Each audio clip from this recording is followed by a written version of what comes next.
Season 2 opens 1 year after the shocking events of the Season 1 finale. Monarch has become a divided organization, half loyal to scientific discovery, half terrified of the Titans roaming Earth.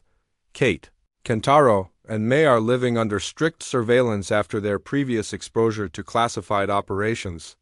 But everything changes when a massive disturbance begins under the Pacific Ocean.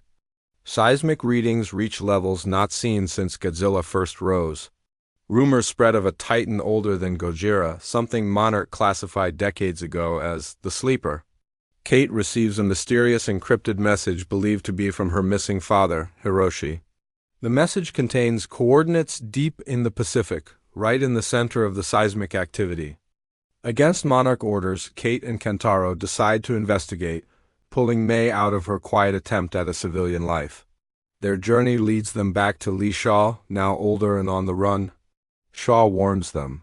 Monarch isn't just hiding information, they're preparing to awaken a Titan themselves, hoping to weaponize it against Godzilla. Parallel to the modern timeline, the series continues flashbacks to young Lee Shaw and Keiko in the 1960s. Their story reveals a secret Monarch expedition into an uncharted trench where they encountered something colossal, far bigger than any Titan seen before.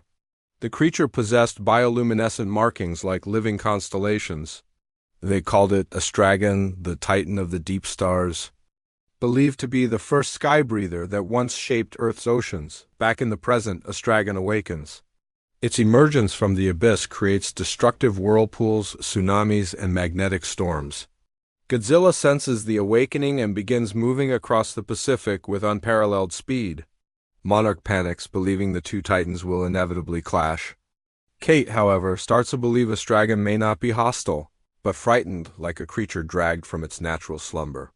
Kentaro theorizes that their father Hiroshi might be trapped near Astragon's resting place. Monarch secretly deploys a new experimental weapon, Project Atlas, a Titan-scale sonic disruptor designed to force Titans into aggression. Shaw and May discover that Monarch intends to use the device on Astragon, essentially provoking a war between Titans.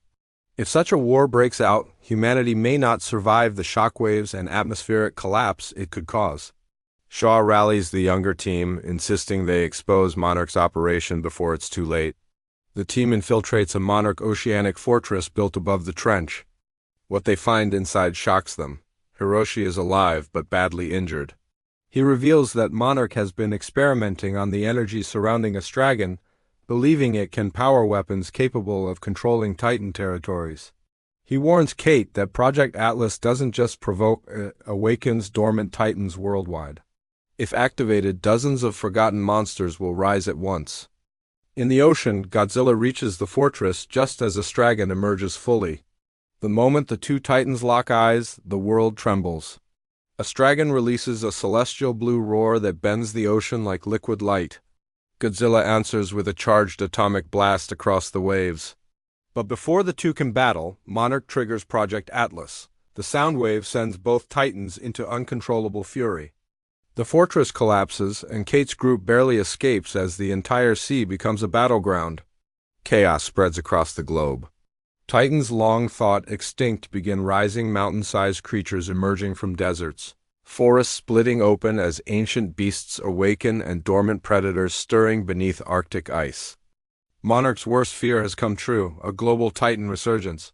Kate and May rush to stop the Atlas device while Kentaro and Shaw try to redirect Godzilla toward neutral territory to prevent a catastrophic collision with Astragon. The emotional heart of the season peaks when Kate confronts Monarch leadership live on a hijacked broadcast, exposing their role in the crisis. The world turns on Monarch, leaving the organization fractured. Meanwhile, Godzilla and Astragon reach the brink of all-out war. But in a stunning twist, Astragon reveals it communicates not through rage, but through frequency. With May's help, the team reconfigures Atlas to match Astragon's peace frequency, calming the Titan and preventing a globe-ending battle. The season ends with Astragon returning to the deep, Godzilla retreating into the ocean, and Monarch collapsing under political scrutiny. Kate, Kentaro, and May become fugitives wanted by governments, admired by the public. Shaw disappears once again, leaving behind a chilling warning. More Titans are awake now. and not all of them listen to peace. The final shot reveals a distant continent cracking open and the silhouette of a winged titan rising, teasing Season 3, the return of Rodden, and something even older,